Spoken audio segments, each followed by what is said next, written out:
The 5 best characters that have aged like fine wine in Honkai Star Rail. So in today's video, guys, I'm going to be going over the 5 characters, for the most part, that have held their value over time. The characters that have held their value for the longest over time, and will probably still hold their value in the future, though I will be going over if that is going up or down as of right now in the current meta. But I want to make this video because I feel like everyone always talks about power creep, which yes, it exists. Yes, it's in the game, 100%. There are still some characters in the game that have been more resistant to it than others, and I think you should absolutely be building them. So guys, let's go ahead and hop into our list here of our 5 mysterious boxes. Starting off at number 1, guys, which is a completely free-to-play unit. Who would have fucking thought? Herta. Not the Herta. Herta. She's an Ice Hero Edition unit. She plays really well in Pure Fiction. She plays really well in the Herta teams. And you might think, well, that's not really too much that she's good at. So let's go over the pros and cons right now of what she's good at, right? Like I said, she's an E5 free-to-play. You can get her Eidolons for completely free. Now, the caveat to this, Eidolons are kind of fucking weak. I'm not gonna lie. Her Eidolons are weak. But I guess the really big thing here, guys, is with E5, you're getting additional talent levels, and then you're also getting additional ult and skill levels as well. So this is good for that aspect alone, even though, well, the Eidolons are kind of weak itself. She does get additional levels to these things, which means she does more overall damage in the grand scheme of things, so that's really good, right? The Herta Mash, guys, this is probably one of the best free-to-play options. I know Serval's there. Serval's good. The reason why I didn't put Serval on this list is because I feel like Serval kind of falls off in other game modes, whereas I feel like she works more in conjunction with things like Pure Fiction, and also in Pure Fiction with other teams outside of just the Herta team. I even think she can work in Apocalyptic Shadow outside of the Herta team, where I feel like Serval really needs the Herta to shine in all these game modes, and when you have the Herta and Serval on the same team, it's great. But you're kind of kerfuckled to that. Whereas with Herta, as another pro we could mention here, she works on break teams, right? You can throw her on a break team, she can work there. I think she can work on Rappa teams as well for Apocalyptic Shadow against the Monkey Boss. They need like singular actions on each enemy. She's really good for that because she hits every single enemy on the field. You want AoE-oriented unit, she's AoE-oriented. A completely free-to-play unit to do that and fill that role for you. Also, guys, she, like I said before, she's amazing in Pure Fiction. She's good in some Apocalyptic Shadow, and she can work in Memory of Chaos as well. I personally use my Herta over my Serval. I don't want to really put that much more effort into my Serval. That's what I use, guys, but there are some more cons, right, guys? Very circumstantial damage. She only gets 1 follow-up per enemy. This means at least she gets 1 follow-up, but it's only 1 follow-up if the enemy hits below 50% HP, and if it's a boss, it's kudu. She doesn't even do the full kudu. She hits the 1 kudu, and that's it, and that damage is fucking ass, okay, guys? Not gonna lie, if you only hit 1 kudu, it's fucking mega ass. Also, low multipliers, that's what kind of affects his damage here, guys. If you're hitting low kudus, you're doing low damage because she has low multipliers, because she is a 1.0 fucking character, okay, guys? But overall, I do think she's really good for your account. I think she can help in multiple game modes, and I think she's an absolute must-build for your account. But with that being said, guys, let's go ahead now and hop into number 4 in our list, which is PELA. Yes, guys, the character that's always been better than Silverwolf, in my opinion. Fuck Silverwolf. The silver fucking dog is in the gutter, but she is not. Pros for her, guys.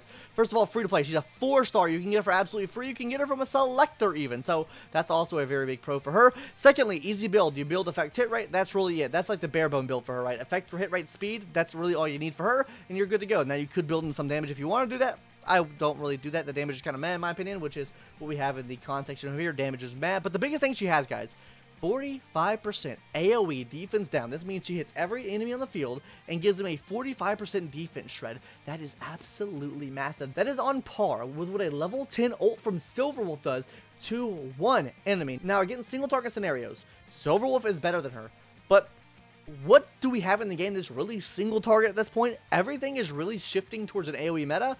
So that's why she's here, guys. She can defense shred everyone. You get damage out for everyone. That's really good, right? Ice res pin as well. So if you have ice characters, so say someone like the Herta on your account, right? You get the ice res pin there as well. That's also very good. You hit another multiplier there. You get the defense down res pin. Easy energy, guys. She's a completely free-to-play light cone you can get in the game right now. It's actually an event light cone. Now, I will touch more on why this is maybe not the best option in the world for you, but it is a viable option. This light cone's called before the tutorial mission starts. It gives you effect hit rate, and also gives you energy back whenever you're hitting defense shredded enemies. So, the reason why this is good, obviously, gives her energy back, which means you can have higher ult uptime. But the one thing I want to say with this, guys, is for the most part, depending on the team you have her on, or honestly, even in most scenarios, right, you would probably just want to run Pearls of Sweat, right? Because this enables her basic attack to have a defense shred as well. So not only will you be giving defense shred to everyone in the field from her ult, The basic attack will also be giving defense shred as well, which will stack up with the current defense shred on the enemy from the ult, so that could be really good. Also, a big thing I want to note here as well, she also has energy regen in her kit as well. If she hits an enemy that's been debuffed, you get 10 energy back. This happens once per turn, so that's really good. And I believe she also gets some extra energy from her Eidolon as well. Yeah, when enemy is defeated, she gets 5 energy, so that's really good too. So you're killing enemies, she's getting more energy from that as well. So like, she's an energy fiend. She gets a lot of energy back. Many team fits, that means she can just fit on a lot of different teams. You're not kind of kerfuckled. Like, you have a lot more team options with her than you have with her, right? So for that aspect, she's really good, and also SP positive. You use a lot of basic attacks with her. You can be an SP generator, okay, guys? You can throw her on a team with Dragon Danny. She works absolutely well there. She works well in just about any scenario because she's so SP fucking positive. Now, let's move on to some of the cons, right? Like I mentioned already, damage is Mei. You really want Pearls of Sweat to make her work properly, and then future power creep probably coming soon. Like, honestly, guys, there's no shot they don't power creep her soon, right? The only way, well, actually, I can see her being power corrupted by a buff to Silverwolf. If they buff Silverwolf to make Silverwolf AoE, Silverwolf's automatically better. If they give Silverwolf blast type damage, he's better. They're just going to put that out there, alright, guys? So, there is a potential future power creep coming up if you have Silverwolf on your account. Maybe do hold off on building her if you maybe had plans to get Silverwolf. I don't know, and she gets a buff, right? Next on our list here at number 3 is going to be Miss Hua Hua. Now, a lot of people are here probably like, whoa, why is Hua Hua up here? Why is not Fushuan up here or something else? Guys, 20% energy for the whole team. I cannot state how massive this is, especially with the current meta we have in the game right now. Guys, look at the top of... I want you to take a look real quick right here, guys. Aglia, supposedly top DPS meta in the game, has a 270 energy cost. If you do not have WoW on the team, you are fucked. It gives 53 or something like that energy back to Aglia if you have her ult up, if you activate Huahua's ult. This is really massive. Also, with the higher and higher energy pools we're seeing, or just like the base energy pools, this is really good for, like, it's just really good for the future meta as what it seems right now, because a lot of these energy pools are getting higher and higher, so the higher the energy pool gets, the stronger this ability gets as well. That's one of the reasons why Blood right here is so strong Sunday, because he gives energy back from his ultimate move, guys. He's also SP efficient as well. Overall, as well, guys, easy build. You build into effect res, you build into HP percentage, you build into speed. That's about it. You don't really have to build into, I guess, effect res that much. But you build into HP and speed. That's pretty easy, right? She gives a team-wide attack percent buff that can really help any type of damage field, whether that be DOT, whether that be break, whether that be a crit damage-based team. She helps up all that as well. Mega heals, mega debuff removal. She basically removes the debuff every single time you use an ultimate move. She removes debuffs every time you come back around in your turn. She has a debuff removal from her skill. You get a lot of healing when you use these things as well, so that's all really good. But now, on to the cons. Bro, you gotta use a lot of SP if you want that ult up a lot. If you want that ult up consistently, guys, SP will have to be sacrificed. I'm not gonna lie to you guys, because right now her energy cost is 140, which is a pretty high energy cost, as you can see right there. But you need to be using more skill points with her, so I wouldn't really put that she's SP efficient. She's SP efficient on some teams, but she's not SP efficient on other teams. And for the most part, if you want to maximize her capabilities, she's not gonna be SP efficient. And also, she's not as brain dead to play either. Like, you need to time skills. Like, you need to mix in skills here and there. It's not someone like, I would say, like a Lingsha is. Lingsha, to me, guys, is probably on the same par with her. I like her because of the energy. The energy is super strong. But for me, right, like, Lingsha is definitely more brain dead to play. Or Aventurine is more brain dead to play. You get attacked, bunnies come out. Bunnies come out in action or heal. You skill ever so often. If the bunnies don't come out, you don't get healed. You die. With her, the reason why I say she's not brain dead to play is because you can time ults to get healed at certain times so you don't die, and you can kind of time like emergency heals with other people's ults, if you catch my drift. But that's all I have to say about this Hua here. I definitely think you should pull her on a rerun. I think she's really good. Now on to number 2, guys. Robin Swan! Now you guys might be saying, Robin at number 2? Who the fuck's at number 1? I'm sure you know that is already, but the reason why I have Robin here, guys, is just because of, honestly, length of time. Length of time she's been out in the game compared to our number 1. Okay, guys? She came out in 2.0, like not, maybe a little bit close to halfway of 2.0, right? But she does give a lot of things for the team, right? First of all, crit rate, crit damage, attack percentage for the whole team, absolutely massive. Some characters can take use of this, other characters can't. But overall, for the most part, the attack percentage everyone can take use of. So I don't know why I put crit rate. Don't worry about that. Damage percentage. I don't know why I put that there. Damage percentage. I fucked up. It's damage percentage instead of crit rate. Okay, guys, don't worry about that. Anyways, she gives this buff to every single ally in your team, so really good. She's a pseudo sub DPS because she can use her, because when she's in her concerto state, she's doing damage to enemy when you're attacking the enemy. She also gives a 100% advanced action to the whole team, which helps out literally everyone.